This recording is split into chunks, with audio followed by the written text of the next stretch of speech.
What up, fight fans? Welcome into the show.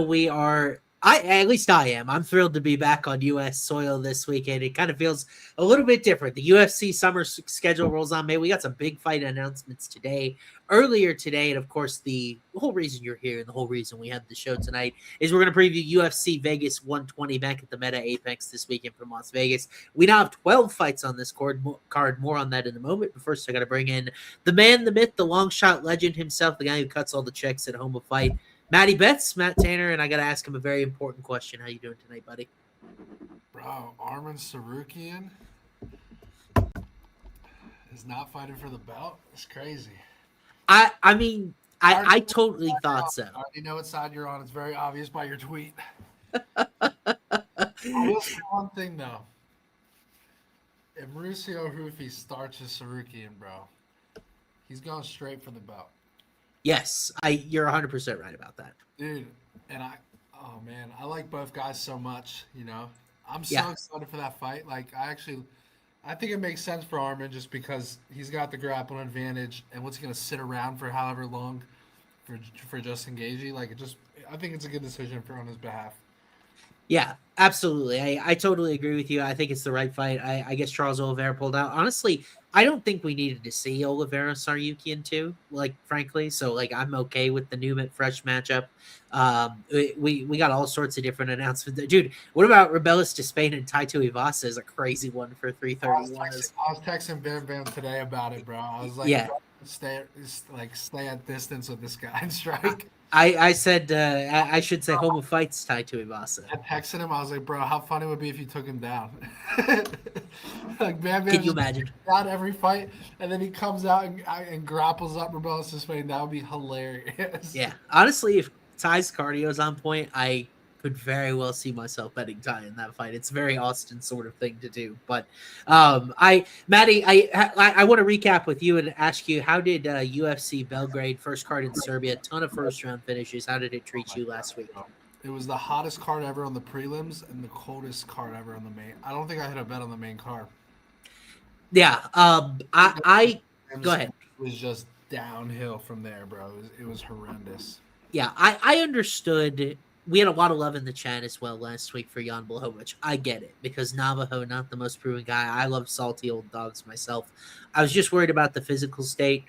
I think you got there. It was kind of the opposite for me, where I blew the prelims like crazy, but I got Rocket's decision, Sterling KO, found a little momentum. But you and I both were like, I feel like the D-Rod line is a little wide, and then he went out in 30 seconds, which is the way MMA goes. I just chased on too many dogs, bro. And I'm not even that much of a dog bettor in MMA. Like, I get my plus money on all these props and not props.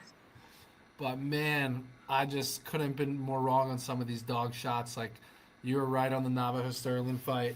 I mean, Blachowicz, like, rocked him for a second, and I was like, here we go. And then he fucking just takes a right hand out of nowhere that, really, we haven't even seen that type of finishing power from Sterling at this point. You know, so it was just crazy to see that against Blachowicz. And then the main event was just a dumb bet. But, I mean, I knew the risk. It's like, that was the risk, right? Just wanted to get out of fucking round one.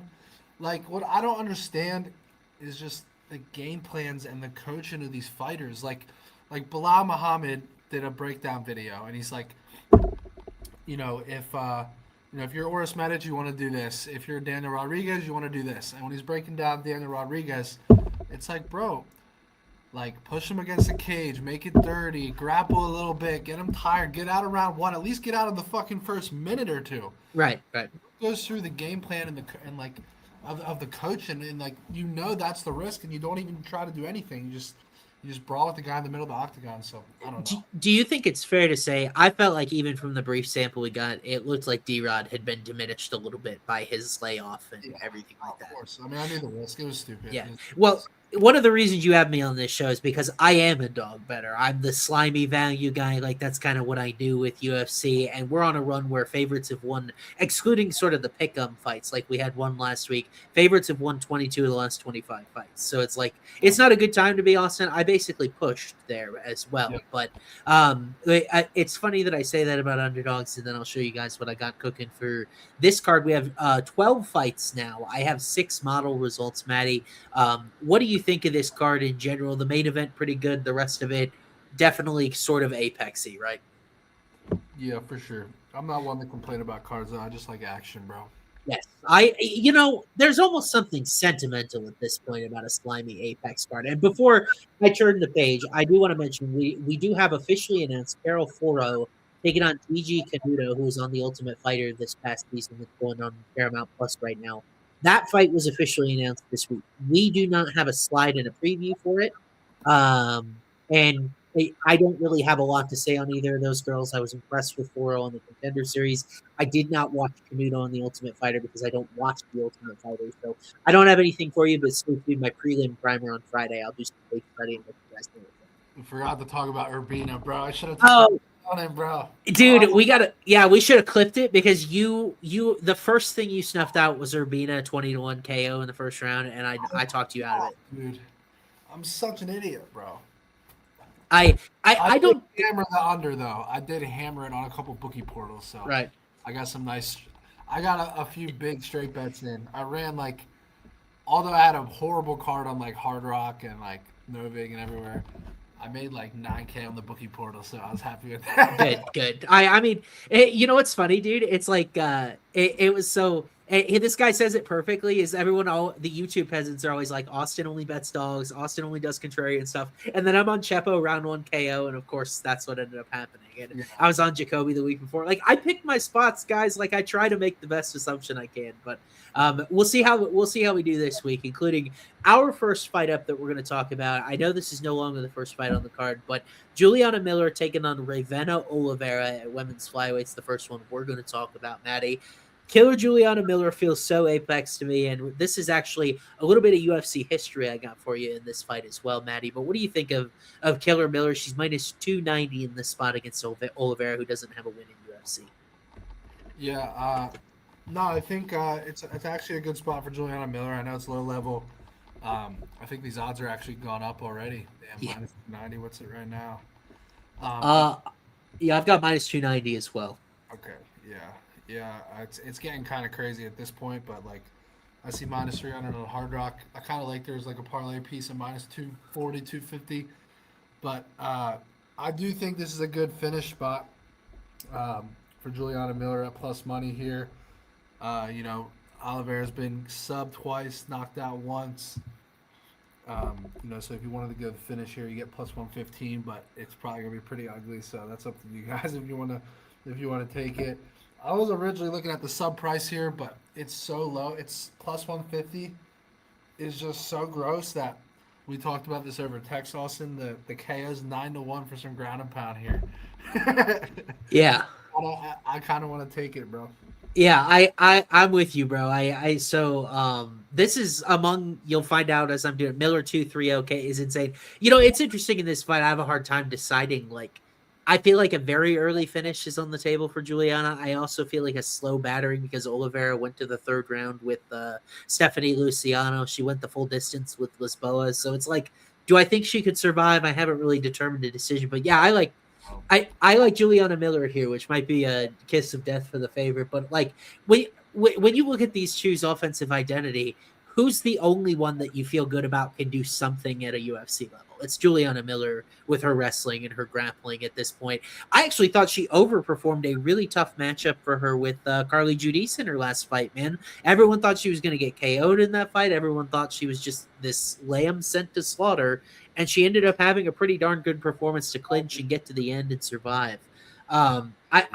Miller is only 30. I know it feels like she's been around a minute. She is kind of sloppy. I think her stand-up is a mess. She still very well could be a fade in different matchups, but Ravenna Oliveira is pretty historically awful. She really just doesn't do anything well. 46% takedown defense is a problem here. And Matty, I teased a little bit of history. She's actually the second woman ever to compete in all three weight classes by appearing at flyweight. Jessica Andrade, the only other. So a little tidbit for y'all. Yeah, I just feel like this is that fight where, she probably wins the decision and you're just pissed that you took the finish. So, well, we'll see if I even get on it or not. Well, can I give you my numbers? I got Miller decision plus 264, sub plus 305, and KO plus 547. It's really there's just a lot of Oliveira minutes where she wasn't subbed, and the model's going to look at Luciano last week as a plus grappler because she got another sub. Which, by the way, that first fight was so funny of how little that girl knew how to grapple. Oh my god, bro! Don't even get me started on that. I had round 2-3 sub to pay some nice money, and she Right. just the minute it hits the mat, it's over in the first round. But I was just sick about it. It was crazy, and I know not even any hooks in, and just got rear naked choked from the back. It looked like a street fight sort of thing. I mean, bro, this Juliana Miller sub is so short that I almost feel like it's just gonna hit easily. Oh no, not shades of Francis Marshall, Eric Silva haunting us again. Shades of right now, and I kind of, and also, you know how we talk about this all the time. First fight of the night submission is Yeah, for some reason always smacks. yeah. Kind of just want to close my eyes and play it, but we'll see. Yeah, I will say that I'm gonna have a foundation play. It's a little bit outside model range, but I'm gonna play Miller inside the distance here. I I feel like I have to. Yeah. I say that, and then I look over at my decision number plus 260. What is Miller points? 240. Yeah, see, a number's not really there for me. So maybe KO sprinkles, and I stay disciplined, and we'll see what we can do there. But I do like Miller to win and in DFS formats as well. But we'll move on here. Next fight up there, we're going to talk about we have bantamweight up there. These guys are bantamweights. It's at 145 because it's short notice. Like half of these fights are this week. Miles Chapo Johns taking on Jesse Rosas. Matty, we added another Rosas. This is Raul Rosas Jr.'s brother, coming in on short notice, and he's going to take on a guy, a multi-time winner in UFC, a guy who's fought some really high-level competition, Matty. So what do you think of Chapo Johns in this spot? Maybe not as wide as you'd think against a debutante. He's minus 170. Yeah, bro. You want to hear something crazy here? Yeah, go ahead. You can get Miles Johns by submission at plus 1750. Whoa. I'm just saying, bro. Like, Rosas Jr., he's 4-1 to the sub. This is a huge step up to it for him.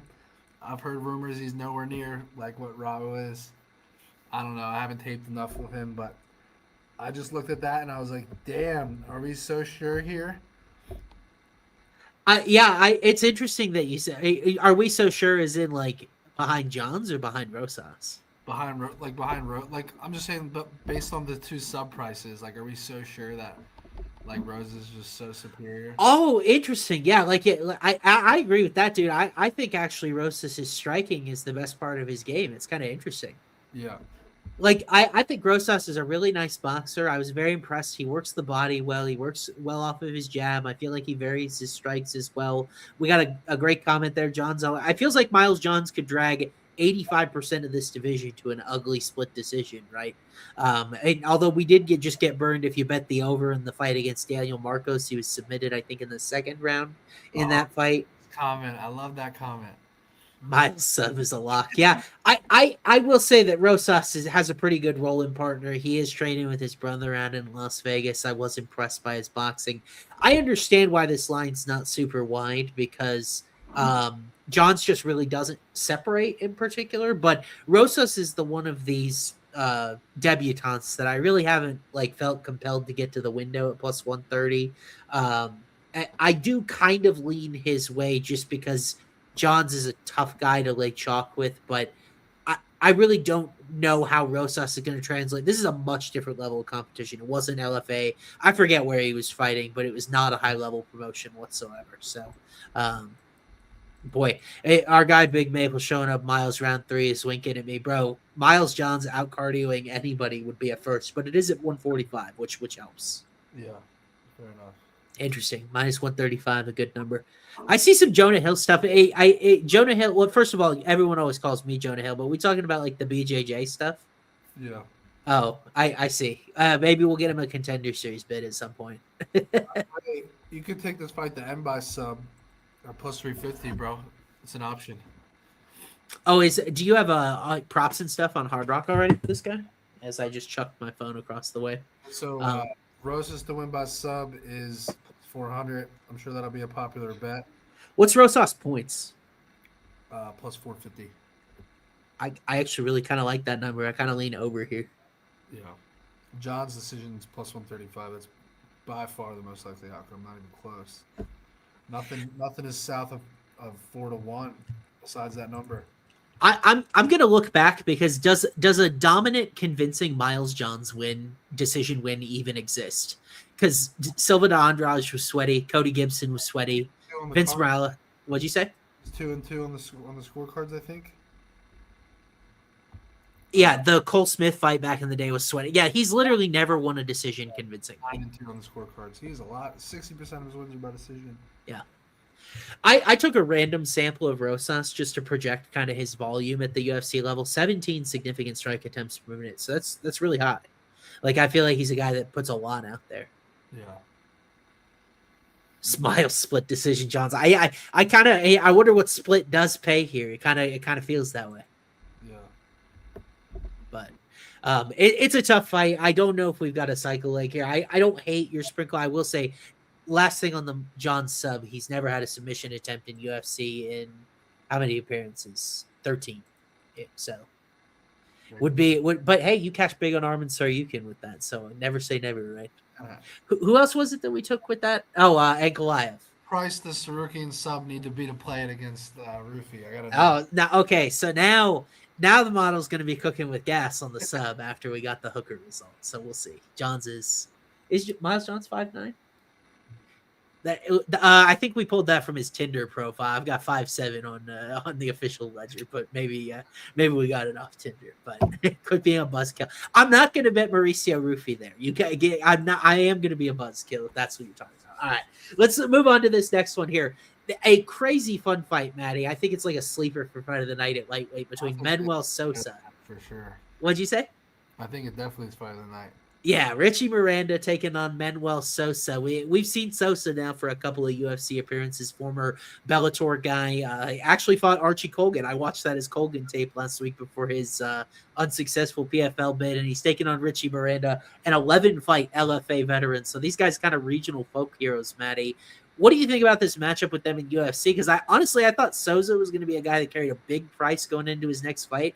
I kind of expected bigger than minus 265, but that says a lot about Miranda. So what do you think? Yeah, bro, his last knockout was so sick. I like this guy's style. I think this is a tough test, though. I kind of think this is a dog or pass spot based on the price today. Yeah. I have a buddy that told me that Miranda by sub is like a crazy good look here. Interesting. Let me take a look at what that price is. Plus 1,300. Oh my God. It sort of coincides with my verdict here, though, that I think Miranda's got a big edge on the ground in this fight. He's got really good back control, does kind of the wrist control staple.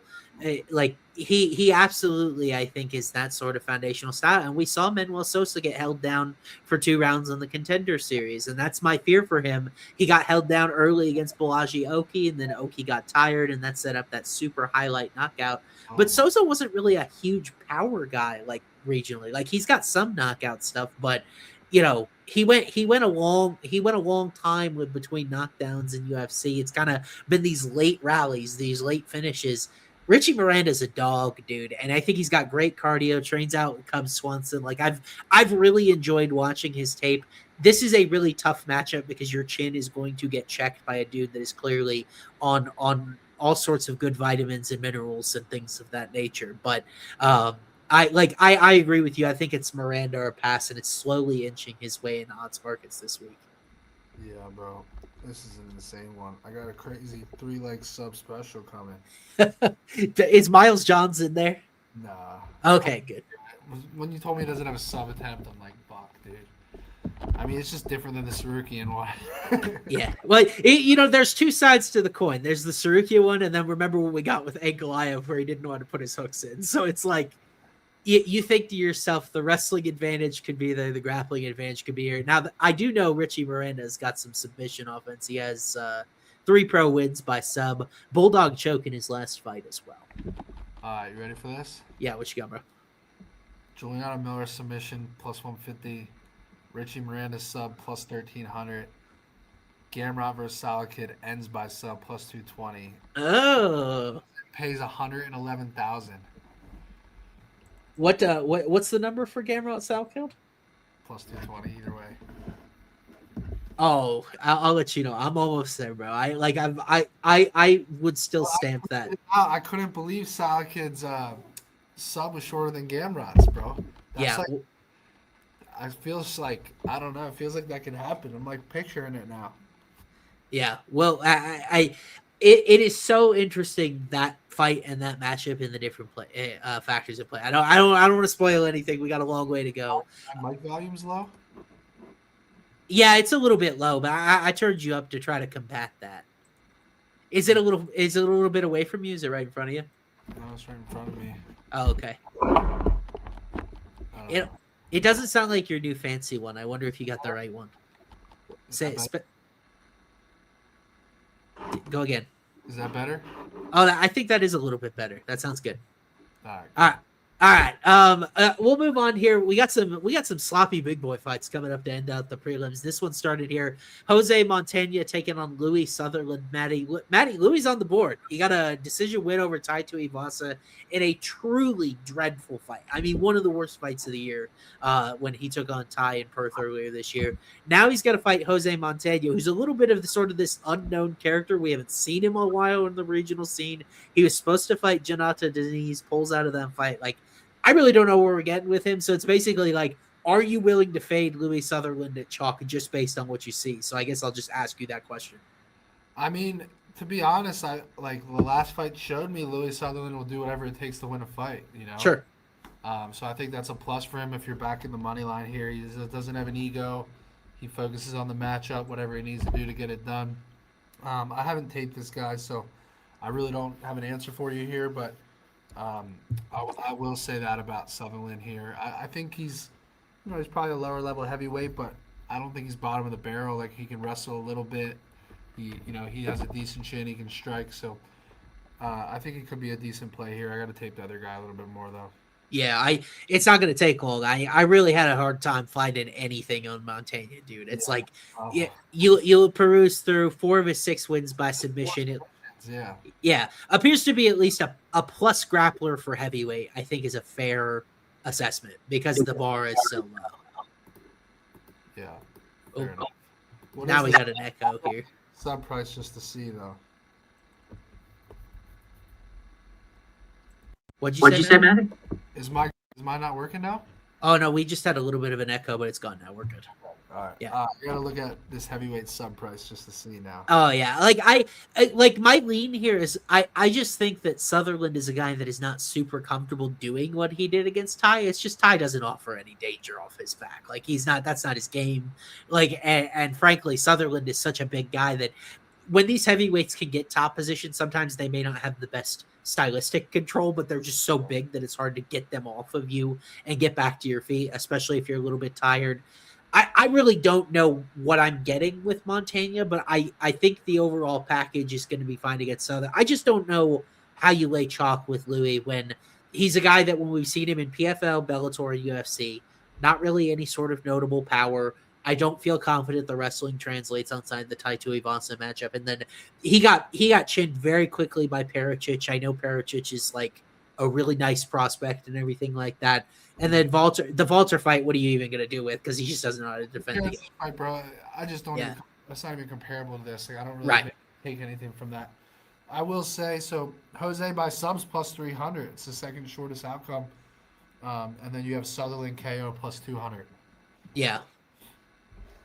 What under you can get under 1.5 at plus 110, under 2.5 at minus 190.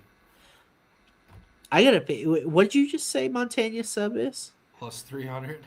Oh, okay. I thought you said shorter than that. I was about to have a heart attack here. Yeah, that's insane. So Sutherland KO is the shortest outcome in the fight, but it's like maybe that's doing a little bit of the topology thing because he's got a heavy percent of KOs. Sutherland does, right? It's like 8 out of 11. Yeah. 8 out of 11 KOs. Maybe it's just reading into that, but I just don't think Louis got a lot of power at this level. Yeah. No, industry plan, man. We got some really definitive opinions about a fight that I have no idea how you have a definitive opinion about. Well, he might be talking about me. Either way, he's the peasant. Oh, maybe it's me, dude. I wish a sportsbook paid me handsomely to come on here and take you guys' money, but unfortunately they don't. If you're an industry plant and you give out losers, you just take the opposite side of your loser and make money and give out winners stuff. Yeah. I can assure you we're both trying to win, and I do want to answer this real quick for Mike. Am I going to have bets on Dana White's Contender Series? For years when I was doing it with FanDuel, I gave them out for free on Twitter. I might hide them behind my free Discord just to make you guys sign up and join our fun at Home of Fight Discord. But I will have bets for the Contender Series that I track weekly. Let's go. Yeah, me and Hayden. 380, bro. I bet you have to go to plus 450, 500 range, bro. I am going to have model eligibility on that fight, and I have no idea what it's going to say. Yeah. Rebellis is such a crazy because his permitted stuff is bad because he spent most of his longer fights on his back. Yeah. So I bet it's gonna like tie. It might even favor tie, which like I don't feel comfortable saying that, but I kind of know what it's gonna do there. But we'll move on. Speaking of model results, I got one here in this next one at light heavyweight. Gonna retire us, bro. What is? Tuivasa by submission. if you can. Top team right now, bro. Moicano's teaching him the rear naked choke. Yes, dude. We need Moicano to get him set up with like an anaconda. That'd be a squeeze right there. Oh, Moicano Ortega. What are you playing there, bro? I'm gonna have to model it. But like, just like, how do you think the fight goes? Forget the odds or anything. I think Moicano's a better guy, but I imagine he'll be a favorite too. Yeah, but I mean like decision, KO, stuff. Because I think it's a classic decision spot for Moicano where he just beats him up. I was gonna say it feels like the over to me, like a decision for either guy. 5-rounder though. Moicano Ortega's a 5-rounder? I don't know. I'm asking. Oh, I thought it was a 3-rounder. If it's a 3-rounder, I go Moicano decision. Yeah, I like that. Okay, because 5 rounds, I'm going doctor stoppage, like 3-4. You know, like for Moicano's TKO. So. I don't know, but I got to reevaluate Money Moicano, dude. He sat Duncan down bad in that second round. Like I didn't think he had. Rated, it's ridiculous. I really have been a Moicano guy for. Do you remember I bet him small against Islam? Bro, I bet him big against Islam. Yeah, you bet him big against Islam, but when I saw that Darce get locked in, I was like, "Fuck, bro." Yeah, he's not escaping that. I feel better about my bet knowing there's nothing I could have done from a skill perspective because Islam weighed like 190 pounds at lightweight, so that makes me feel better. Yeah, he's just a huge dude. But by the way, speaking of two huge dudes here at light heavyweight, Dr. Nurgaje taking on Bruno Lopez. Matty Lopez taking a little money. He was like plus 150 last Saturday, and now he's kind of inched down to this plus 128. I get it in theory here. So what do you think of this matchup of Contender Series guys who maybe haven't quite lived up to the hype? Yeah, I mean, Lopez is probably the more skilled guy, but like durability matters here. Sure. 6-0 on the KOs, and Lopez has been knocked out and subbed. Yep. So I think I think you're literally just looking at a durability factor as far as why the price is the price. Why this guy's favored at minus 160. So, what's the decision price pay though? For Nurgaje? Yeah. Dude, I'm so glad you said that, man. Yeah, I got a crazy read on Nurgaje decision. I've got it plus 155 and it's plus 500. Oh my god, it's plus 500 on Hard Rock. DR's not much of a hitter, even though I know the Lopez knockout thing is very real. Yeah. I will say analytically, we got a comment, DR's low output. He averages above the divisional average of 4.52 significant strikes landed per minute. Part of that is because he's very efficient, but it's not horrible pace. Yeah. Yeah, I like him here. I like DR decision too, man. When I think a lot of people are going to bet the KO. I will prefer money line because of that, but yeah, I kind of lean decision in a longer fight. I don't think he's much of a hitter. He's very patient. And, dude, I was big on Rafael Tobias in Nurgaje's last fight. But you look, Nurgaje was mounted in that fight. He nearly had to survive a leg lock at the end of the fight. I feel like he's making improvements with his grappling from the guy who got submitted a couple times to start his career. Yeah. And he's only 29. Let's not forget that Brenson Ribera loss back in 2023. Right. And that's when we're like, oh, man, this guy might not be able to grapple at all because he got Kimura in that fight. Yeah. They both lost to Ribeiro, Matty. Both did, yeah. That's so bad, dude. I just want to fade Lopez's chin, though, you know? Yeah. Plus 130 versus the 5-1 decision, though, is all the reason you need to go to the decision price. Yeah. So. Can I say something? Bro, I love him as a favorite. Yeah, I actually had him circled as my money line for the safe parlay, which by the way cashed again last week. Let's go. I have Nurkic minus 217 here, Matty. Yeah, and the numbers go in the opposite direction too. I think it's at minus 150-ish. It is, and I think I'm gonna play the safe parlay. I kind of planned on getting my Nurkic exposure that way. Oh, your safe parlay, it's gonna be Juliana Miller and Nurkic. No, I'm gonna go Nurkic money line and then probably a total of some sort. Yeah. But can I say something? I don't think Brendan Romero is as bad as everyone thinks he is. Fair. I think if they matched him up against Ozzy Diaz, Romero's putting Ozzy Diaz in a body bag. If they match people fairly, I think Romero's winning that fight. Yeah.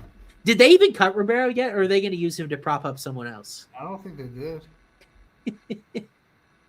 He's hanging on by a thread, man. As we all are in some ways. But I'm so glad you like Nurkic there, bro. You know what I think kind of is the fake sharp angle of the week, which we can clip this when it hits, but I think Lopez submission at 4-1. I think books are very intentional about hanging that number out there.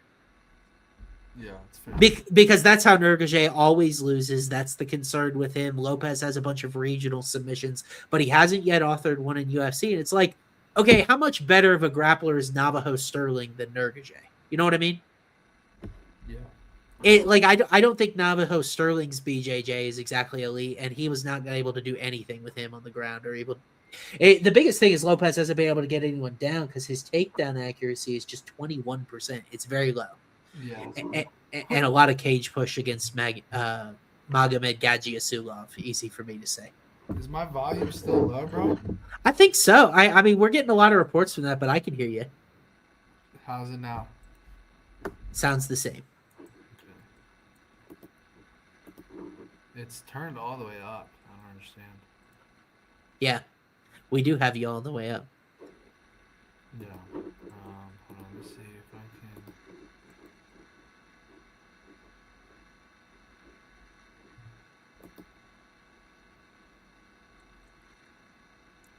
Yeah. While you're messing with that, Maple says I took a flyer. Is that better? How's that? Wow, you sound very pronounced and deep now. Because this wasn't fun. I was talking to the Mac the whole time. Oh, okay. That's kind of what I thought. But hopefully we're good now. That sounds really good now. You sound like you could be doing reads for smooth. All right, let's go. Sorry, chat. We're back. No, it sounds good, bro. It sounds good. Careful slamming that thing. Careful with the merchandise slamming that thing on the desk. But I know you're new to the podcast game. You're good. You're a vet at the slot table instead. But let's close out the prelims, buddy. Let's talk about my boy Steven Asplin. I think we're all kind of Steven Asplin guys, but I'm trying not. Bro, how do you not root for this guy, man? Yeah, he certainly has been at least a character that's been fun to add to the heavyweight division. Yeah, he's taken on Guilherme Pat here, the Brazilian. He's 1-1 in UFC. Just lost to Thomas Peterson. So both these guys coming off losses, but I guess we like Asplin a lot better because he's minus 265 or so in this area. Yes, sir. Steven Asplin, round 2-3. Don't overthink it, boys. Interesting. Go ahead. Tell us. Don't overthink it, bro. He's just a fucking. His nickname is literally concrete, bro. That's all there is to it. He's just gonna come downhill. He's got cardio. He's got solid power. He's got volume. He's just a machine at heavyweight, bro. Yes. He's got a nice weight advantage here. They're about the same size. Damn, Pat actually has a nice reach here, but that's not gonna matter. Asplin gets it done. He's got the biggest thing is he's got that dog in him, bro. Yes. He's literally he's gonna fight to the end no matter what. He's never gonna give up on himself. He's gonna come downhill. He's got a chin. I think he overwhelms him. Yeah, I agree with you. So in my CLV parlay, I put out Asplin as one of the moneyline legs. I actually like moneyline better than KO or decision because I could see the fight going a little longer because Pat is very pronounced to these staring contests. But dude, I like Asplin a lot here as well, and here's the reason why. Pat is the more skilled guy, but Asplin's the better fighter. if that makes sense. Because Pat, he has a hard time not getting backed up against the cage. He has a hard time getting off the cage. He looks like a guy who really struggles with his process. Like he doesn't really have a good idea of what he wants to do, how he wants to set things up. Whereas Asplund is a very effective style of heavyweight of he's almost like the striking version of Josh Hokett, bro, where he's just going forward. Like we know Asplund's going to go forward. He's going to throw 1-2s. He's got a granite chin. He's not going to take harder shots than he took in that Petrino fight. Minus the wrestling, they fight very similar. Yes, yeah, and you're not taking Steven Asplund down. That's a hard fight. That's probably a hard fight for Josh Hokett, honestly. Well, that's where. So I parlayed Petrino against Asplund, and I expected him to have a big advantage on the ground. And Asplund was able to get back to his hip, get up in that fight. He's a big boy, bro. He's training with Thomas Peterson, which, like, if you put Thomas Peterson's wrestling skill set in a guy with this chin and with these boxing combos, it's like, yeah, that guy could be a ranked heavyweight in the UFC. So, yeah. Obviously the Sean Sharaf, to me, the loss to Petrino said more about Asplund than the win over Sean Sharaf. Yeah. And his peripherals look outstanding right now. I will say he's a little bit willing to get hit, so maybe against bigger punchers that's the case. But look, Pat didn't put down Thomas Peterson.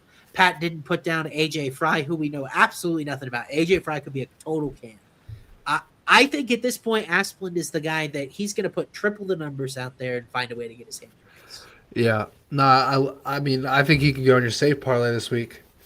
Yeah, I've already got my. So I gave out. Do you know that I do this? I give out a 3-leg or sometimes 2 to 4 legs of closing line value. I give it out on Sunday because I expect it's going to move like 50 points before the fights start.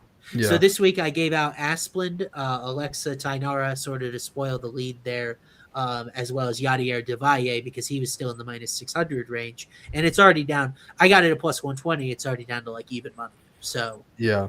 Like that's the way I try to approach. Like my 3 favorites of the week that I think are going to appreciate. I usually get my exposure there, so I do bet chalk favorites. You too, bro. Asplund round 2 KOs 7-1 and round 3 is 11-1. I like those numbers, dude. I do too. I just think he's going to overwhelm him. I think round 3 smacks. I still can't believe Petrino got the nod in that fight, bro. It just didn't feel right to me. I mean, didn't Petrino had a plus 31 striking differential, but he did drop him. He dropped him. He definitely won that round where he dropped him. Well, I just couldn't believe Asplund didn't get him out of there when he had him hurt. Yeah, but I mean, Petrino's a guy I really like too. I think heavyweight Petrino is a different guy. Yeah, I was stunned. I mean, I was just stunned that Petrino wasn't able to lock something in, wasn't able to get his hooks in. But Asplund did a great job defending, which doesn't matter at all for this matchup, but it's the notes I'm taking in the future, you know? Yeah. I mean, this guy's kind of like a wish version of Petrino. I feel like he's taking a step down. He can't grapple at all, though. Pat's like a white belt off of his back. Like, he did not even... And I think Asplund could rain ground and pound on him, too, if he hurts him. Yeah. Agreed. Has Asplund shot a takedown yet? I highly doubt it. No, he has not. Even when he was getting beat up against Petrino, he didn't shoot a takedown in that fight. I don't expect he'll shoot many in his UFC career, but if I think Asplund lands big shots up against the cage and gets a referee stoppage here. I could see him sneaky coming out, pulling a double leg, just surprising the heck out of this guy because he's been training with Peterson, dude. That's such a sharp read by you. Yeah. But I like Steven Asplund to get his hand. I don't think he has that in him, bro. Like, even if he could do it, I don't think he would. He saw the Petrino fight. He just likes to scrap. Yeah, he does. And I will. The last thing before we kind of move on here, I think Pat is always a guy that's been a little bit overrated. I bet Thomas Peterson is an underdog against him. And then he was like minus 180 over Fry, and he looked minus 125 at best. Like I think he's a very pretty kickboxer. Like technically he's very sound, but that only matters as far as the guy that's putting the process together and actually throwing volume out there. And he doesn't have a very good process of how to attack guys. And Asplund is a hurricane, dude. And I think it's just a great bounce back KO spot for Asplund coming off the Petrino fight, bro. Yeah. What's just the KO straight pay here? Plus 150? That might go on the cycle, bro. I think it has to. Yeah, I like that better than points at plus 175. That might have to go on the cycle parlay. I mean, we got that or Yadier. Oh yeah, I guess we'll talk We'll about talk about Yadier. that as well, but Be- they're both because pretty. They're both pretty short KO numbers, but Aspen's at least a little heavier. but these short KOs have been printing lately, dude. It I just know. feels like, and this is one of those fights where it feels like there's a designed winner here. No, Yeah, for sure. we got Was the last cycle parlay I won with Tainara's sub? that was the McCann fight. You won that cycle, but it wasn't the last one because No, yeah, the last one was Moicano's sub. It's been a minute, boys. Yeah, It's been a minute. You've still been cashing a couple of 2-leg tickets and things like that. Like it Yeah, has not been all it doesn't bad. hit the same as a cycle, bro. Yeah. I'm so fucking due. There was nothing worse. When I woke up at like 5 a.m. and I realized Dulatov had killed the cycle already because he pulled out of the fight. That's like the worst. Yeah, and Like, then I almost hit the 2-legger, but I lost on the second leg just barely. maybe I love you so much, buddy, but maybe the worst ticket you've ever had was the finish parlay where Tuchel. It was so bad, bro. Bro, I put $18,000 on that. It ended up being an 18K straight bet on Tuchel finish, and he was a total. And he looked like the biggest fraud. He was like petrified of his opponent, bro. I've never seen anything like it. Yeah. He could have finished him like 3 times. Yeah. And by the way, before you guys get on me for getting after Matty, I bet Michael Chandler at the White House. So we're very all guilty here of some really. Oh yeah, that's as bad as it gets. That's horrible. It was horrible. But Michael Chandler looked like a sitting duck in that fight, dude. I'm like, well, maybe Michael Chandler can wrestle, and then I'm like, well, wait a minute, Michael Chandler is about 8 years past his prime, so oops, that was a mistake. Yeah. But all right, we'll move on. Let's make some bills here. Let's talk about these guys. Our super experts at Homo Fight Picks here, Nolan and Hayden. They are outstanding at what they do, true professionals. I mean, Nolan's coming off another monstrous week, almost 3 units. He, unlike me, he was crushing the cards overseas, and I expect him to keep it going at the Apex. Hayden was up 2.81 units last week as well. These guys regularly print green. That's what it says up on the screen. We got 2024, 2025. They're both in the green in 2026 as well. We'll get you final tallies when we get there. They are the best at what they do. You want to join what they do, you can go to winnable.com/HOF picks, or you can visit Homo Fight Picks on Instagram. You get 7 days free if you use code HOF. You can get 2 different cards. Maybe I'm not supposed to tell you that, but you wiggle it out. You can get 2 different full betting cards if you sign up at the right time and get to see what these guys do with betting and DFS. As you'll notice, we've had odds up on the screen for each of these fights. They are courtesy of Polymarket. You deposit $20, you can get $50 in additional credits. Total of $70 just for the $20 deposit to trade on fights if you use code FIGHT. That is only on Polymarket. Maddie, I regularly see the best money lines on the book. By the way, if you want the best money line on Quillen Salkeld right now, he's minus 138 on Polymarket. He's like minus 145 or higher everywhere else. So even when you get to like at the fees and stuff like that, it's still better odds than you get a lot of different prediction markets. So visit Polymarket, use that deposit code. You can start trading on fights right away. And then we have our Home of Fight cards. These are the best, coolest things going in the MMA circle right now. Other than I have something else I want to nominate too, but repacks by collectibles.com. You can pull cards up to $1,700 in value. You can rip it, you can sell it, you can vault it. Maddie, I saw on Twitter, you got that Carlos Prates card in your clutches and you're not letting it go. Yeah, so the guy that pulled that card DM me on Twitter. He's like, bro, I got an $1,800 offer for it on eBay. He's like, I'll give it to you for $1,500 or $1,600. He's like, I just want you to have it. I was what like, a bet. homie. Yeah, so he sent it to me, and then I paid him when I received it. So What if you guys want to do that same model, I'm open to buying cards, but like anyone's got to send it to me first, and then just trust that I'll pay because I obviously will. But I'm definitely trying to start expanding my collection, bro. I got What you got? Where is it? I got a Jalen Hurts portfolio right now. I got 3 autos. I'm starting to build that, so I'm really starting to get into the game a lot more, bro. Dang, dude. You know what would be fun? I don't know. We probably have a lot of football fans. You and I should do a preseason football show, bro. Carlos Prates, baby.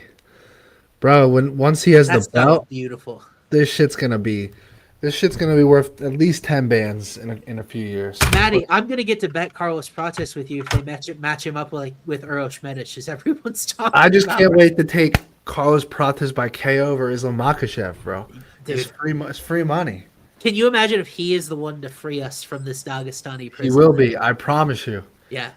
I think Prates and Morales both are like the scariest matchups to find Islam's chin.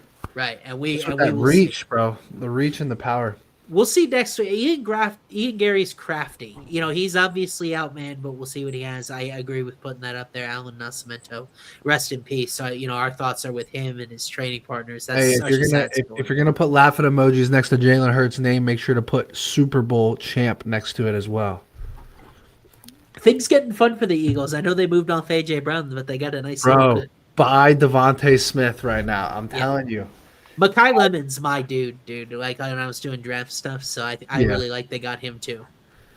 But yeah, absolutely. So Home of Fight card, Matty, are we gonna rip cards now or at the end of the show? Yeah, you want to rip? I'm itching. I'm like itching talking about it. So let's go. Let's do it. Let's do some crazy shit today, bro. Here's what we're doing today, boys. I want you to comment your collectibles username right now. I'm picking someone for a gold pack. I'm gonna give you guys 90 seconds. So if you don't have a collectibles username, go to Home This of Fight guy Cards. flew in. First in. Homeoffightcards.com, boys. It takes 60 seconds to sign up. I'm going to pick someone for a $150 pack right now. Here's the website. I'm going to pick, even if you don't get an account made in time, still go make one right now because I'm going to pick a second person here by the end of the show. I need a Pablo before I rip this card, bro. Hold on. Yo, I just got so hyped. We were ripping. There's only one rule, though. If I rip a Carlos Prates card, I'm keeping it. No, I'm just kidding. Right. You like me getting in the chat there? Let's go. All right, I got to rip a Pablo before I rip a pack here. Yo, everyone's been like pissed about ripping Kyle Dawkins. I'm just going to put it out there. If anybody wants to sell a Kyle Dawkins card, hit your boy up. I want one bad. Oh, hey, are there Dawkins cards out there? Yeah, man. I don't know if they're on collectibles, but I've been seeing people pull them and get pissed. We got an echo between you two. I'm trying to manage it the best I can. All right, peace, Jake. All right, hold on. Let me share screen here. Who you picking, bro? You want me to pick, or are you? Because I pulled some. No, yeah, you pick. Go ahead. Okay, I pulled. I want to. We had a guy fly into chat. DJTD92. Our friend Dylan here was like, "I'm ready." The rest of you guys are asleep. I don't like that. There we go. That looks good. All right, boys. This is a $150 pack. Who's it for? Our guy Dylan, DJTD92. Dylan's getting $150, maybe more. Let's see.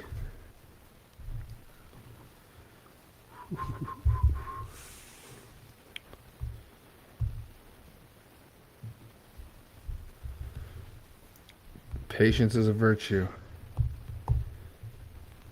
Guys, we're giving away one, maybe two cards, and we've got 45 usernames in chat. I'm sorry about the disappointment, but the odds were not entirely in your favor.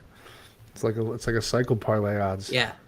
Although I will say each of you did have better individual odds than Blachowicz knockout last week, so I'm kidding. What is going on, bro? Or Michael Chandler to beat Mauricio Rufy.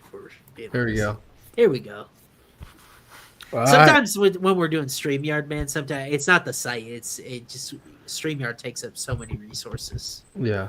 All right, here we go. What do we got? We got Fazib PSA 10. Rafael Faziev. It's a cool looking card, dude. It is a sick looking card. Oh, is that King It's Green on the left? Fight. Yeah, that's the King Green card as far as I'm concerned. Yeah. King Green's name is hot right now, bro. It is. King Green, by the way, won that fight to Pride Rules to the death because he was coming on in round 3 of that fight. King Green won his sparring match against a boxer, bro. You see those clips? He did. I did. I've been a King Green guy forever. You're going to write that one down, right, Austin? Oh, yeah.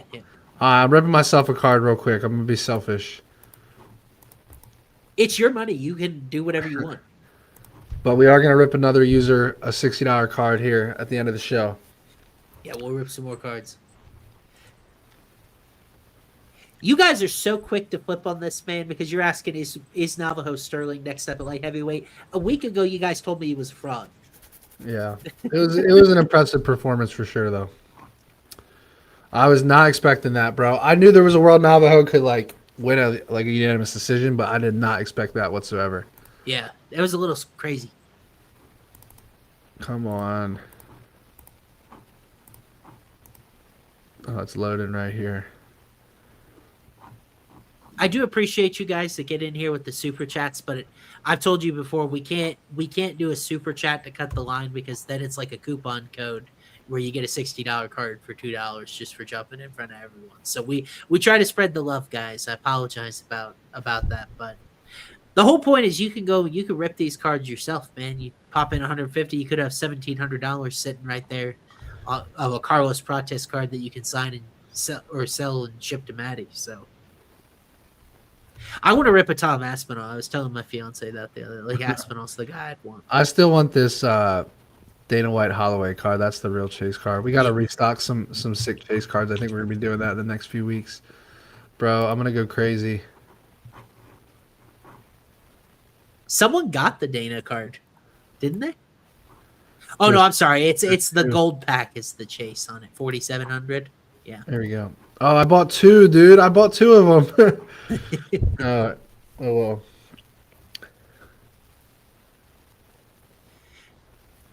There's this Tom Aspinall rookie PSA 8 Prism that it's $300 card. That's the one I want.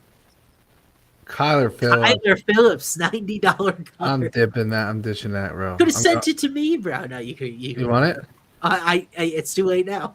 All right. Yeah, you got to buy it in the open market. Hold on. I'm ripping another one. I'm disappointed. Come on, bro. I got two $80 cards in a row and a 150. This is due. Third time's a charm.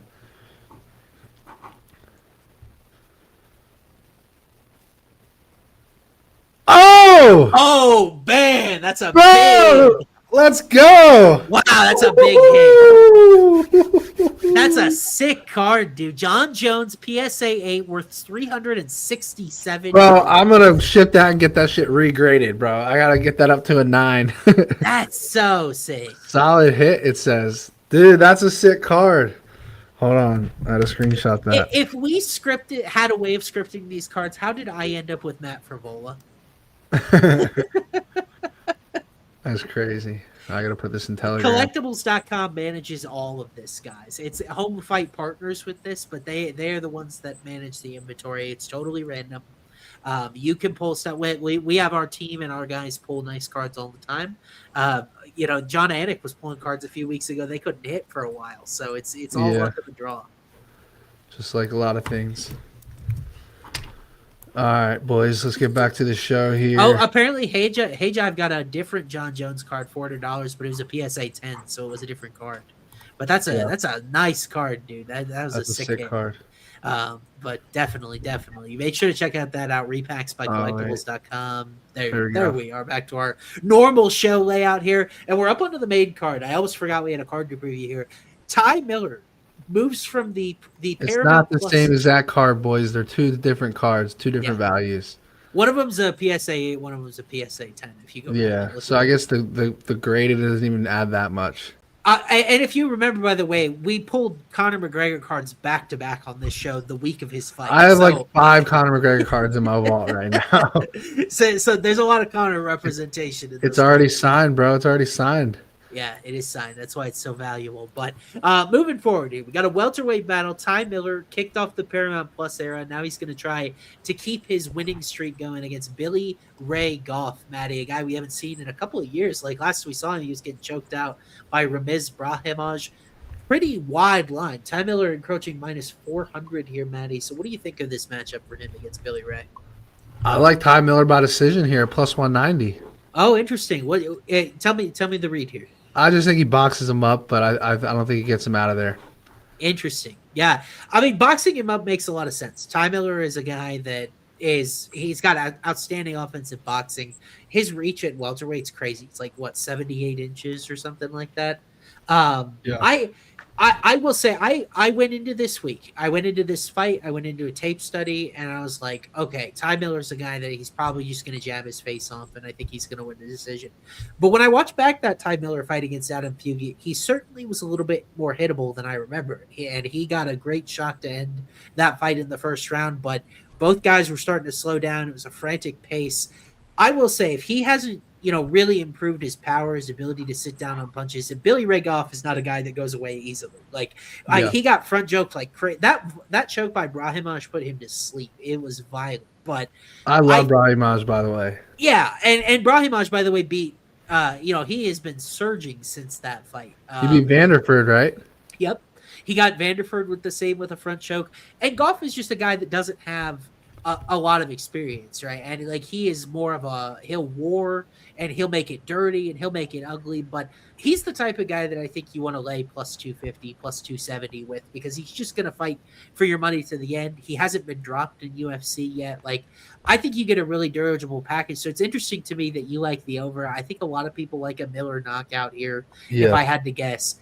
But I mean, Goff has kind of fought this exact fight before. Trey Waters, guy with a big long reach, his chin's really far away, and he marched him down, and he had a plus 20 striking differential in that fight, even though he ended up dropping the first round against Waters and wasn't able to come from behind in order to get it done. But I will say his striking peripherals look really good. I think people forgot about Goff a little bit because he was the exciting guy, right? Like in this division. But I think that Goff is an intriguing prospect in his own right.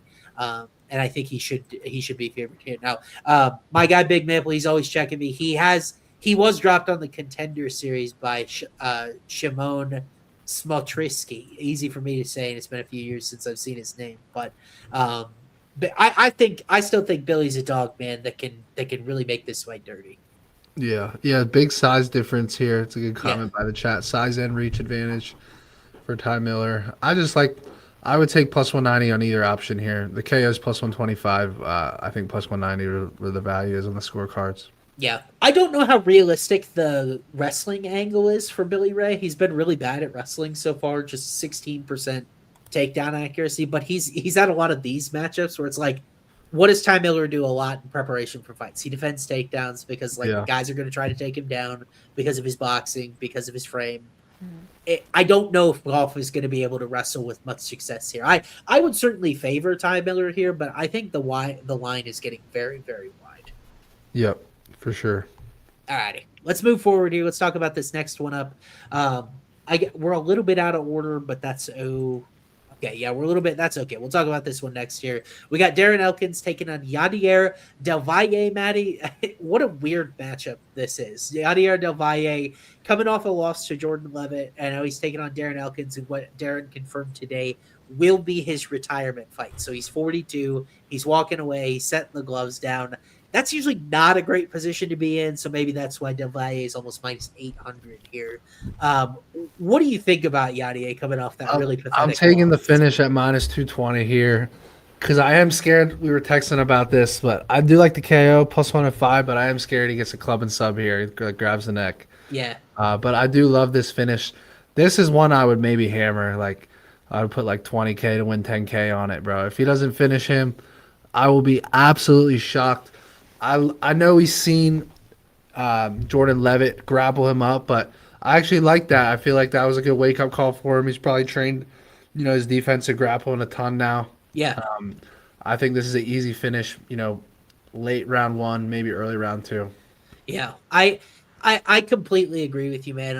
I am not one to completely overlook. It feels a little bit like last week with Rebechki, where everyone counted out Rebechki, but this line is much more about Elkins. And it's not just the fact that he's retiring. Like, you could argue that Elkins should never be sanctioned in combat sports again from how violently he was finished by Erosa. And like, he is so tough for his own good that it's almost hard to watch when it's not going his way. Now, I will say this. I didn't expect this. Only 2 fights since the start of 2014 for Elkins have been finished inside the first 10 minutes.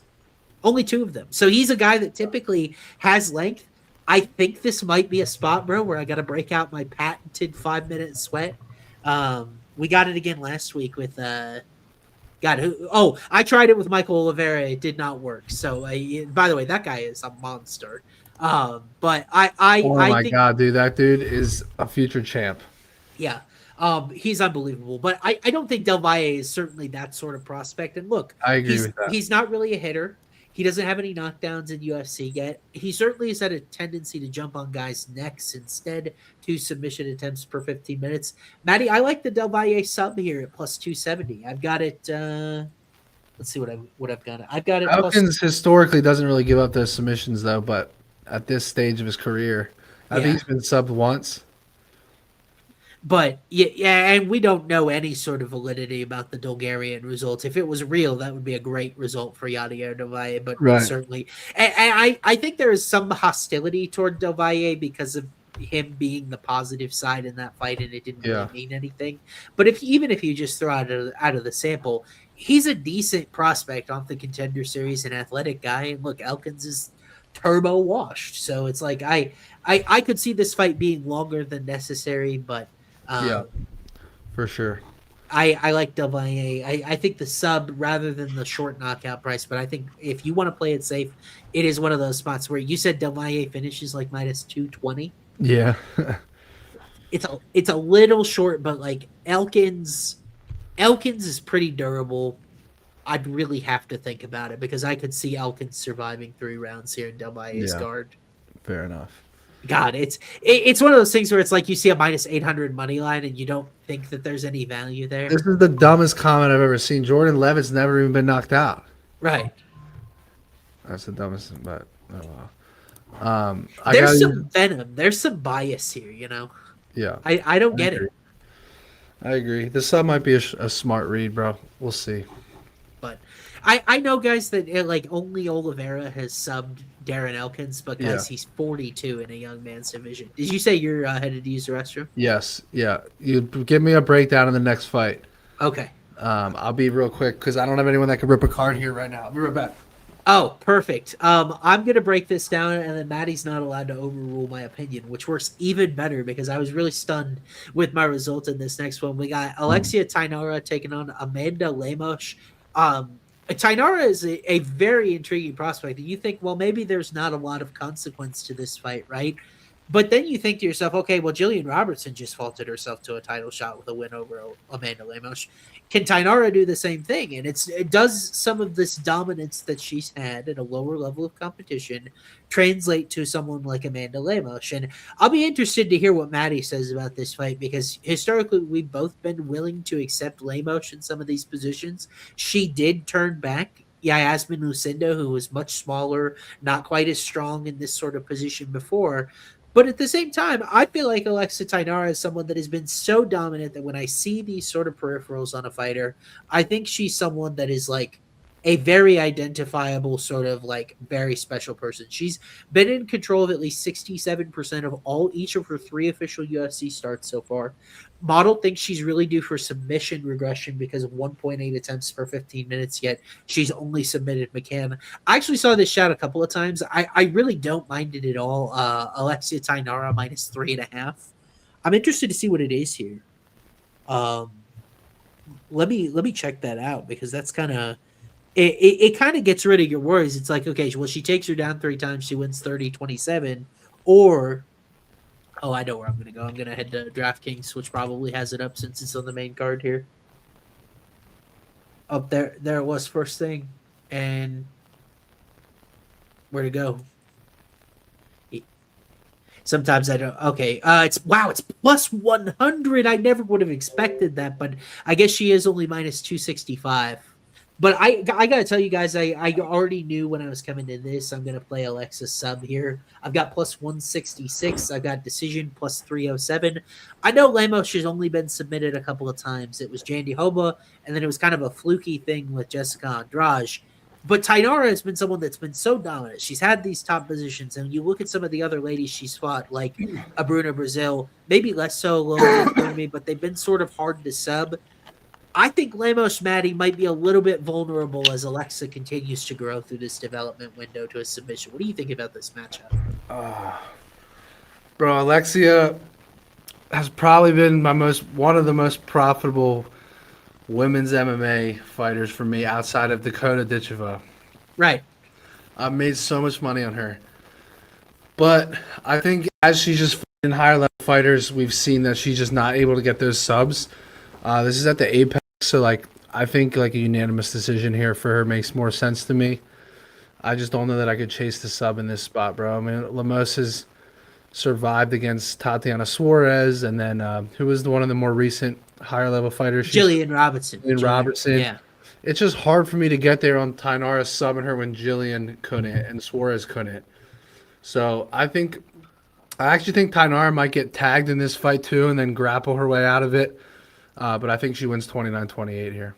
Yeah, I don't think Tainara's striking defense, I mean, on paper, it's 59%. It's excellent. And I don't remember her in trouble at any point. I honestly think chat nailed a really surgical read here, Matty, of point spread minus 3.5. It's plus 100, and then you get a dominant decision or the submission. Say that again? So the minus 3.5 point spread for Alexa, it's plus 100. It's even money. And you get either the dominant decision or you get the submission, and you don't have to pick. Yeah, it still scares me, though. Lemos did cash her point spread against Jillian Robertson because she won round 1. That's what would scare me. I feel like Alexa's better than Jillian. That's just because on her Contender Series fight, she really didn't get her wrestling going very much, and she posted, what did she post? 101 significant strikes per minute. I know we don't really know the measuring stick for her opponent, but she got it done with her hands. We've never seen Jillian do that. Yeah. But I don't know.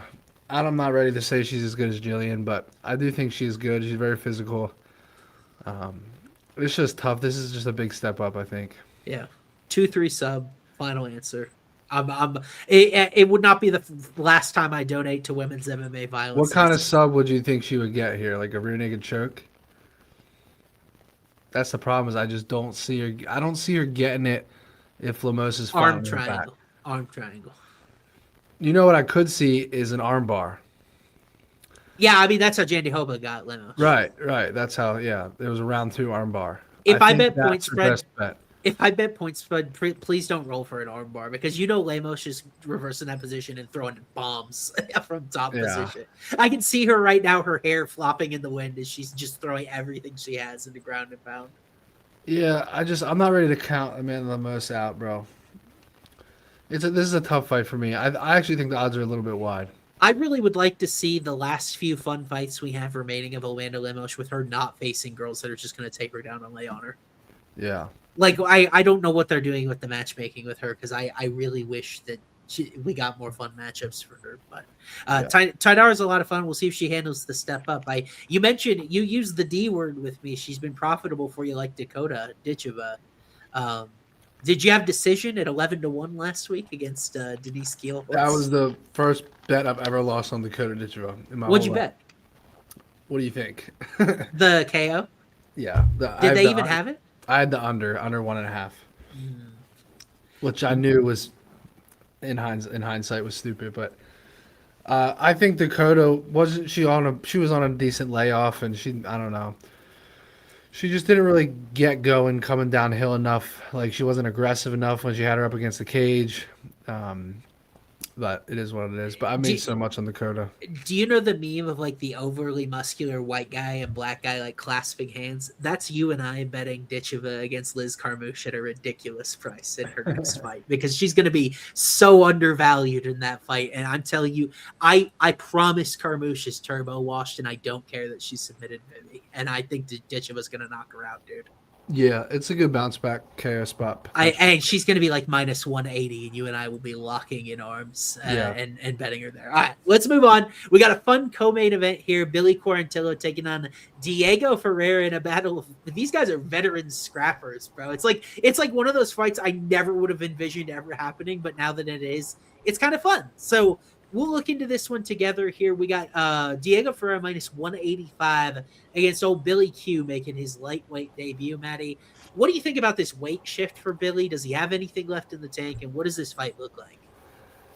Yeah, I think Diego might be able to bully him here a little bit at 155. Diego by subs plus 500, but I mean Billy Q's only been subbed once. Zalal, yeah.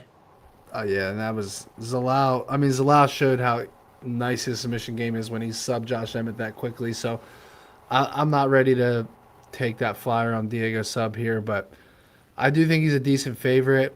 I mean, maybe a little bit of length in this fight. Yeah, you like the. I think the over would be a heck of a lot of fun. I hope their chins can hold up to it because Diego's coming off a really bad knockout loss to Alexander Hernandez. Like he got colded in that one. And then Quarantillo, he was put out by Cub Swanson.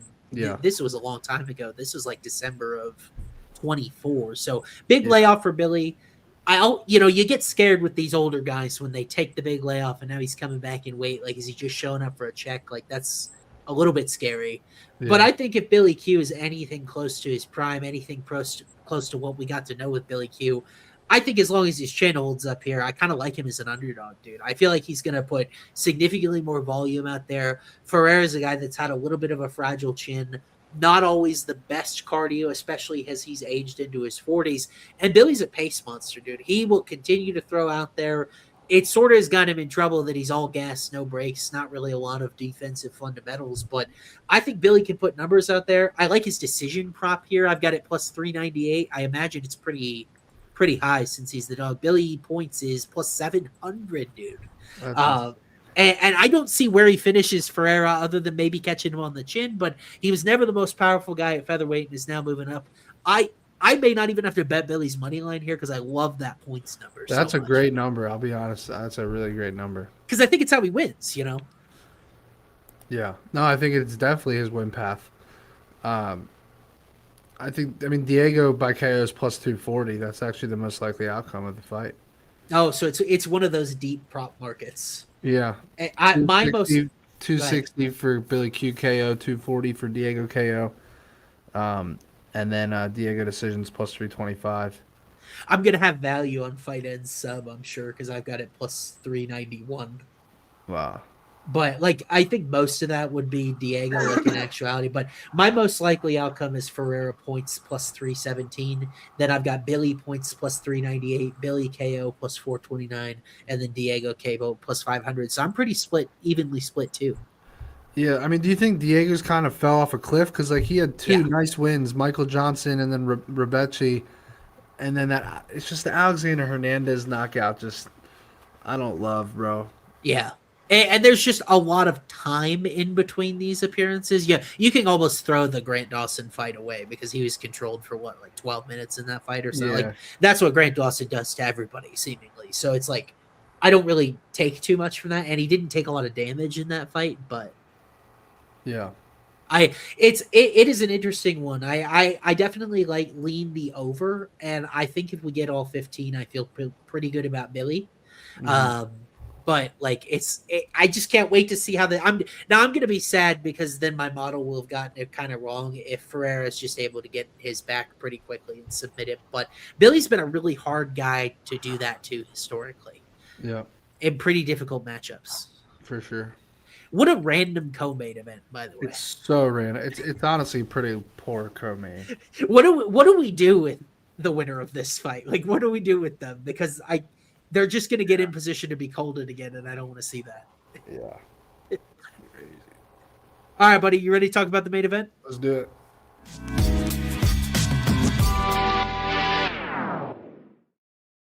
Our guy Jake Noecker on the money with our main event transition there. Mateusz Gamrot taking on Quillen Salkild. This is a fun one, man. I always like these ones that it's not like last week where D-Rod's a little over the hill and like he's fighting uphill. He's got to overcome stuff. Mateusz Gamrot showed how dangerous he was in his very last fight by submitting a very youthful and dangerous Esteban Ribovics. Now he's got an even more dangerous, highly regarded prospect in Quillen Salkild, Matty. So do you think Gamrot can turn back the clock, turn back another young buck? He's kind of done this a couple of times. Or is Salkild really just going to ascend into sort of that title conversation here at 155? Bro, I have no idea what to do with this fight. I do honestly think I like the fight to end by sub more than anything.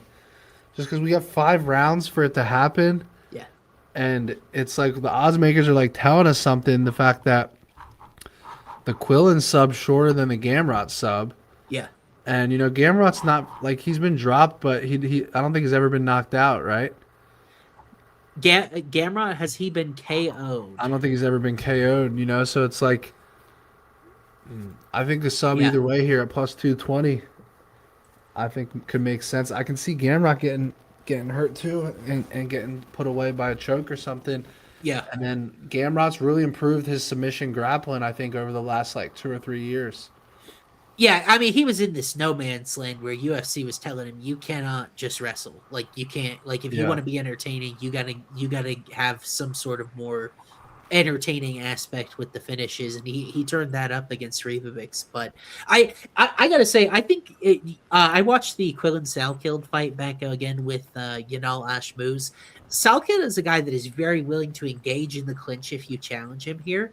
So I actually think this is a longer fight where both guys are trying to assert their dominance in the clinch. And though I think Gamrot is a better wrestler, I think Quillen is a lot bigger and stronger. So that dynamic will be very interesting. This is the first 5-round fight for Quillen, but I got to say I like him here. He's like I think I saw minus 135 on DraftKings. Yeah, he's minus 135 on DraftKings right now.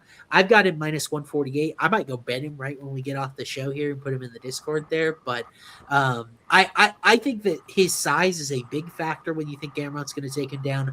Distance is absolutely going to favor Quillen. He's got the reach advantage. We've seen how much damage he can do against guys like Nasrat Akbaras, who's a really good kickboxer. I mean, think of all the guys that Sal killed at this point. He knocked out many Dariushas, many have. But Yeah. I understand people's reservations in that Sal killed hasn't faced the toughest competition yet. But Gamrot also lost to Dan Hooker because he has a hard time separating with his offense as well. So I think it's a great fight. Can't wait to see this matchup. I think it's longer, which will tell us a lot about Soundkill because he's never been in one of these longer fights. But that Ash Moose fight was such a dominant performance against a guy who I think is still really, really good in Yanal. And it's a similar-ish matchup to this that makes me feel good about laying minus 135. Yeah. Yeah, I mean, again, the submission on both sides, you get Gamrot could get hurt, put his neck out there. Then you get the ability to get a late Gamrot sub, just mauling him with grappling. And, him and Sal could fade in late. So I think it makes sense here. Do I dare play this fight to end by sub in the cycle as the last leg?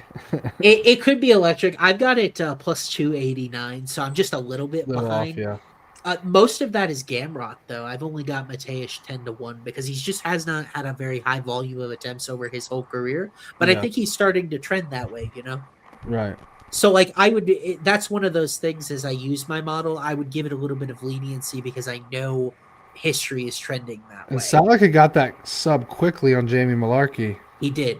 That was really impressive because he was like, that was the only time Malarkey had been subbed too, which is crazy. It was. I want to say he was like minus 300 to win by knockout in that fight because he was like a minus 1,000. Right. Everyone. I remember Quillen even said that. He was like, "I'm sorry to everyone that bet on me by KO," because he knew everyone did. Yeah. Well, I wonder what he'd say this time. Really, I'm telling you, there's a reason that sub's plus 450 for Quillen. I don't think anyone will be on it either. Yeah, I've got it plus 493, so I'm just a smidge behind there. Maybe we get a little. We got to see how this money line moves because it might move the props a little bit too. Yeah. But fellas, let's calm down in the chat, man. I see we got stuff going on. Let's not be peasants, man. Save all your negative comments for me in the YouTube comments afterward. Let's build some parlays, bro. Or should we rip one card real quick? Let's rip a card and then we'll choose a super tip. All right, I'm gonna load collectibles. Comment your usernames. Austin will pick somebody. All right, let's do it. This is a roll call. Let's see. Man, a whole audience fell asleep.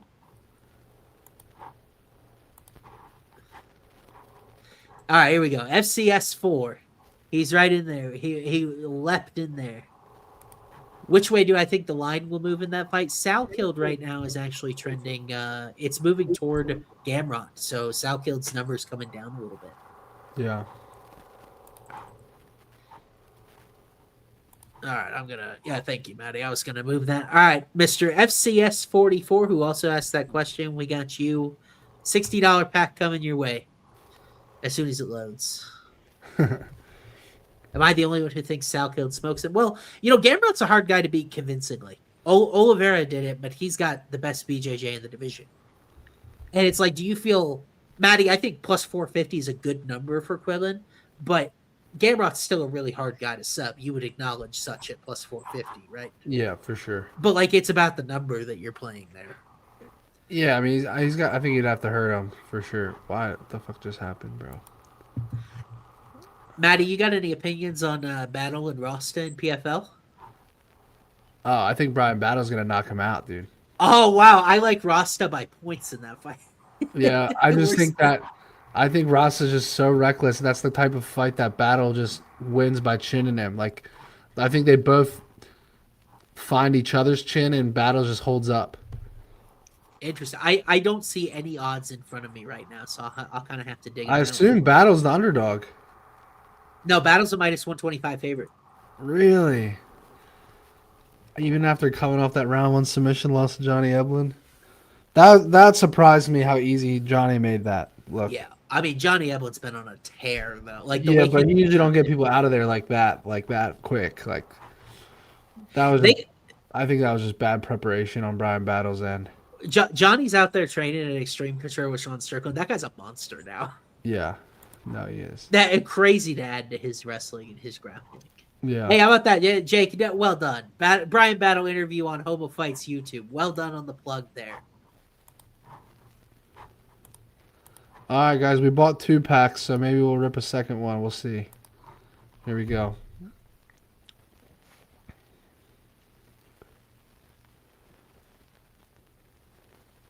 Let's see who we got. Okay. Oh no! Wow. I know, bro. I'm gonna sell this, and I'm gonna rip another card for our guy right That's here. FCS 44. We were about to hand that man an annual jubilee. Yeah, I'm not gonna do that to our boy, bro. Dude, how did that thing even get graded to be in this collection pool? Yeah, I'm not gonna let him go out like that, bro. I'm gonna rip another one for him. I feel bad. Here comes a women's MMA fighter now. Yeah. Oh, absolutely! Give me like Norma Dumont or something over that any day. Hey, Oh, there we go. DC, Bro, $90 DC card. That's a big upgrade right there. it is, and it's a good looking one too. Yeah. Boy, it says 2022. I don't know. I think it's been a while since Daniel Cormier looked like that. I'm not sure about the year there, but that looks good, man. That's not bad. We got to comment. Haley Cowan coming next, PSA 10. But FCS 44, we'll get you that card. Daniel Cormier, it's a good one there as well. But all right, let's build some parlays, brother. Let's go.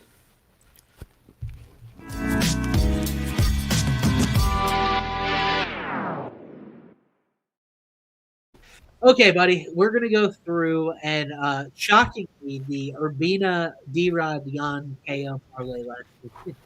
Yeah.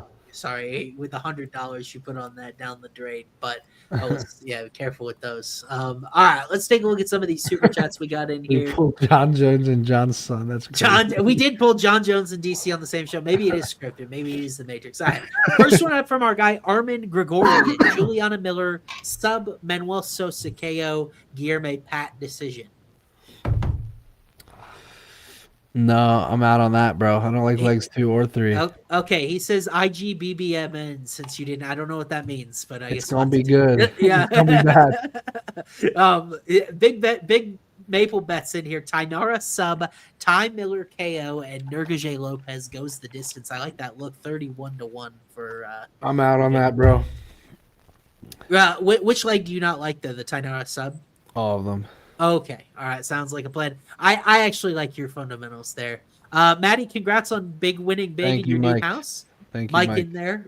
We appreciate the kind words, Mike. We got J Money 2295, Louis Sutherland KO, Yadier Devaye sub, Sal killed KO. It's 45-1 at Hard Rock. Thanks for the book there. Keep that one to the side. I might change the third leg slightly, but we'll see. Well, we may alter that. Already answered that about bets on the Contender Series. Thank you for the Sport BD1928. We appreciate that. Next one, Guillermo Pat KO, Sal killed sub. I actually like the last 2 legs, kind of, but I'm gonna be out on that one. Should I bookmark that and do Fight Ends KO or see if he'll take Asplin? I guess we'll see. You can bookmark it for now. Let's keep. Start a new series between YouTube. Best parlay wins a card rip. Well, he owns the cards, and we already have a deal. So I need to hit cycle parlays because the more cycle when we cash a cycle, Maddie gets me a gold card. That's the setup we have. Yes, sir. We just haven't done it yet. Bro, is that a $20 super chat? It was. We appreciate that. If you from our keep guy doing Pete. $20 super chats, we'll do whatever you want, bro. Yeah, we will maybe BD. You stay in the chat next week. We'll give you a priority for a card because we appreciate the big time support there. But our guy Gabby P, he's always in here checking in every week. Yadier round 1 KO. Asplin fight doesn't go the distance, and then Gamrot Quinlan does go the distance. So, I'm out on that. Very creative though. Asplin doesn't go the distance. Gamrot goes the distance. Yadier round 1 sub. But you just tried sub or KO. He tried both of them, but it's I'm the out same. on that, Yeah. Yadier round 1, Asplin 2, Miles Johns. Oh my god, I'm betting that right now, bro. That's You like that? I have to do it. I got a free bet that I'm putting in on that right now. See if you can get all of those. I think Johns round 3 is a donation given his cardio in the history, but yeah, but it might be a veteran lesson here for the young Roses. All right, let's see here. Do you want to keep that one? You don't even want to go to the others? Let me read through them here. Tainara sub, John's fight goes distance, Asplin KO, 20-1. A little bit more conservative there from our guy Pratik. Yeah, no, I'm out. And then Sal killed KO, Asplin decision, Miranda sub. I'm out. Yeah. So we're maybe thinking this 1, 2, 3 with Yadier, Asplin, and Johnson round 3. I think it makes a lot of sense, honestly. Change Johns to Johns round 3 decision. The author of that says, I know how Maddie thinks. It is true. If you get in Maddie's head, it's a good place to be for that. What was leg 2? Was Asplin round 2? Asplin round 2. So is Del Valle 1, Asplin 2, Johns 3. Asplin round 2 is plus 700. Okay. Bro, I think that's the same number as the round 2 KO. That's crazy. It does not matter. So yeah, John's round 3. Let me take I'm kind of looking at the board who I think would even win in round 3. I guess Juliana Miller could make some sense, but you know who's calling to me. All right, I need an executive decision here. I'm making an executive decision. I'm taking either fighter to win in round 3 in that Roses Johns fight. Ooh, now we're cooking, right? Yes, I like because that that's 8-1, and then we get the Johns veteran route. We also get the Johns faded in cardio option here too. All right, this is 170-1. I need to know from is that P? Who is that? P's picks, yeah. P's P. I already know P's gonna say yes, so I'm just gonna put it in. He did. He said yes. You're good to go. So the super chat, he's putting it in. You're in for $50. It's Yadier $1,000 pays 171,000. I'm gonna give P $7,000 if this shit smacks. I'm giving him $7,000. All right, P, you're in. He says, "Yeah, bro, he's in. He's a real one that's always rocking with us. I like that pick by you. I'm on board with him for the most part as well. So that's good stuff from our guy P's picks. So now I guess see how surgical that's gonna be if Roses wins in round 3 now. Surgical. All right. Okay. So I've got. So I'm gonna go with Nurgajet money line, and then I got to figure out the total that I want to go for here. Oh, dude. That is longer than I usually do, but it's so incredibly tempting. What is it? Nurgajet money line and Ferreira Billy Q starts round 2. It's plus 130.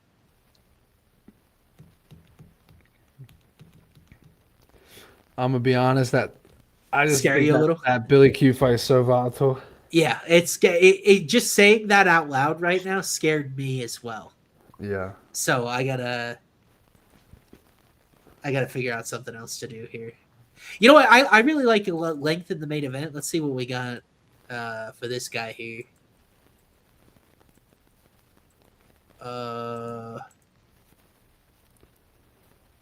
Wow, that's such a lame parlay though to do like fight starts round 2 in the main event because it feels like a lock. It's like minus 500.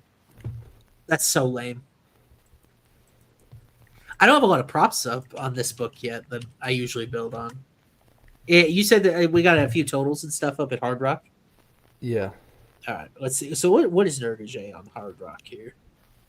Minus 155. That's a better number than I've seen anywhere Bro, else. I legit think you should go Juliana Miller and Nergage and call it a day. What does it pay? Plus 119. There you go. Free money, bro. I have to stick to my formula, man. It's been working. I don't want to mess with the juju, you know. Yeah.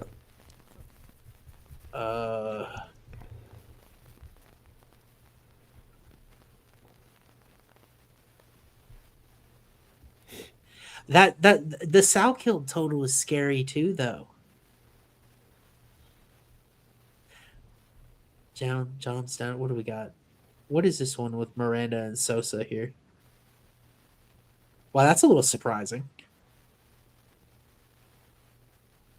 How do you find like totals like over 1.5 rounds on Hard Rock? It's just a total rounds button. Gotcha. I found it. It has both of them. It does. That's super nice. It's great. It's a great offering, honestly. I kind of like that. Now, I Nergage and then over 1.5 in the Manuel Sosa Richie Miranda fight. Because I kind of like lead a longer fight there. I did too. It's just it just doesn't give me a safe parlay vibes. What about maybe I'm thinking overs? What about under in the Sutherland fight? Bro, there's a clip from UFC on Twitter that says it's Steven Aspin's interview. Yeah. I'm so confident in this Aspin KO, bro. It's going in the fucking cycle. I like it.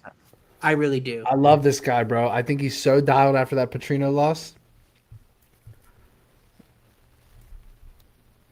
Never thought the UFC What chat? What do we think about all of sweating this is so much violence further in than the my dreams could have. Nergage sweating been violence? in my Just head, you know. Sutherland Montana doesn't go the distance. It also felt impossibly slow and incredibly fast all at the same time. I'm coming up on my 5-year anniversary for fighting. I think I actually just hit it, and I've only been a professional for coming up on 3 years now. Everything is surreal. I mean, in my opinion, this has been incredibly fast. In regards to the training process, and there's days where you have to talk to yourself and ask, do I really want to do this? So, yeah, I mean, there's a lot of those days. Well, that's not what I want to hear. Oh, it's honoring my dad all day. I've tried since I was trying to show you guys something compelling and it backfired. Step by step. And I've got some pretty big shoes to fill. So we're going to keep this train going. It's dangerous. I hate looking at these betting odds and seeing that I'm a 3-1. I don't understand how that shit's possible. We're 1-1. I understand. The guy I lost to is in the top 10 right now. I feel like that does not matter by any means. He's dangerous. He's a very explosive fighter. He has good grappling, good striking, good wrestling. He doesn't have the tools to beat me. And that's ultimately where I'm at. I spent all of last week preparing for the worst and thinking about what could happen negatively. This week, I'm only speaking positive. This week, I visualized every single way I can win. And as far as I know, as far as I can tell, Jeremy wants this to be a brawl, so let's make it a brawl. It's going to be a bloody one. This time, I've invested in myself. I bought a home gym. I put a ton of dumbbells in my garage and an Airdyne bike and squat rack, and I've been doing 2-a-days, man. Like, I never want to feel that way again. These losses feel like death to me. This shit, I don't show my face after a loss. Like, yeah, I might post a story or two talking about the fight and, you know, just trying to show people not to be ashamed of what you go through, but this shit is like death. I want to win. He's dialed, bro. He's dialed. This is Steven Asplund is who we were listening to there at his fight day interview. Dude, he's so well spoken and like he's I like him, bro, a lot. I'm telling you. I'm going big. I'm going big on it, boys. He's good for the UFC. And while you were doing that, by the way, I also unfortunately I mistyped the odds here. Safe parlay, Nergage money line. I'm doing Miller Golf starts round 2. Ty Miller is not a round 1 knockout artist. I feel I like that. All right, I think we made a good. It's actually plus 115. I mistyped the key, but it's plus money still either way. That's the safe parlay for this week, and I'll track that in the Discord as well. Matty, we now kind of have a good idea of the cycle's KO leg. It'll be up to you to guide us through the decision and the submission as well. You'll have to text me. When's the cycle coming out this week? Usually Fridays as well. Tomorrow. It's coming out tomorrow. Tomorrow. I'm about to dial it in tonight. I'm also potentially going to put in my biggest UFC bet of all time on my boy Steven Aspin by knockout, bro. Wow. I just, you know how you just know in your soul that it's hidden? I just know it's smacking, bro. I do think this is a great spot for Plus him. 150. Hold on. Let me take a look real quick. that could look so free in hindsight if when we think, 40,000 to win 100 racks. I might fucking do it, bro. It's like, wait a minute, we I might got plus fucking do it. we got plus money on Asplin KO for a guy that was dropped by Thomas Peterson. It's like, wait, how did that happen? It might be the way we look at that on Saturday after hindsight. Let me take a look at like Polymarket and Kalshi and see what it pays. Yeah, though they usually don't have exact props yet. Like This like early, those. yeah, that's Yeah. true. But we'll check them as they come out. But my Can prelim, you know what that yeah. price is on like FanDuel or DraftKings right now? what Asplin KO? Yeah. It is. So I got two different books. Oh my god, Polymarket is Aspen KO at plus 104. Yeah, this is plus 145 on FanDuel. It actually dropped while we were sitting here talking. Yeah, 150 seems to be a good price. I might look on OddsJam and see if it's. Man, 150 is an outstanding price. This price is 105 for Asplin KO At where? at Caesars. Yeah, but Caesars, the props suck at Caesars, bro. They're always dog shit. Caesars might be my next employer, so I'm not going to say anything. Who knows? But you never know in my. But I do like Asplin. Bro. I'm making you offer. Can you imagine? But Holy shit. all right. DK is DK 1 plus 150 right now. You might need to get yourself a runner, brother. Hard Rock's 150. It is plus 150 in DK as well. So Hard Rock's 150, bro. I like that a lot. Bro's betting more than Asplin's fight purse. Very possible coming off the Contender Series, but we'll see. We'll see what goes on there. He gets that bonus, boys. Yeah, I'm gonna have a lot of good stuff. I got you'll see on my Twitter. I got my prelims primer. We're gonna have Only thing is, if I do that, Austin, I cannot put him in the cycle too. That's just doubling down too much. What KO would you go with instead in the cycle? That's the problem, bro. Because main event, I like the sub either way, and then Yadier we're fucking torn on because of the sub too. Honestly, you could go Miller Goff ends KO. No, because I kind of like that Miller decision. Remember? Oh, that's right. No bullshit.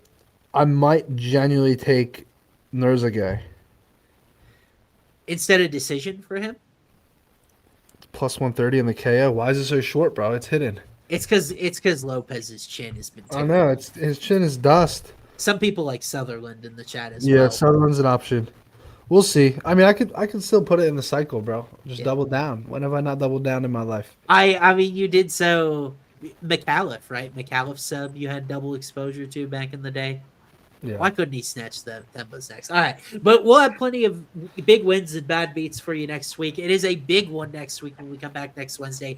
UFC 330, Islam Makhachev, Ian Machado, Gary. Rest of the card a little sad, but we've got some fun fighters and matchups on that one too. So we will be back to preview UFC 330 next week at our normal time, Wednesday, 9 p.m. Eastern. I appreciate you guys. It's such a fun, interactive chat. We love hanging out with you guys, getting your comments, hearing your best bets, giving out cards whenever we can. It's a great community we built here. And make sure to check us out. He's on Twitter at Matty Betts. He's on Instagram, Telegram, all sorts of different socials at Matty Betts. I'm at Swaim3 if you want to find some of my content, read that as well. Lots of good stuff coming there, buddy. We appreciate the support, and we will see you guys again next week.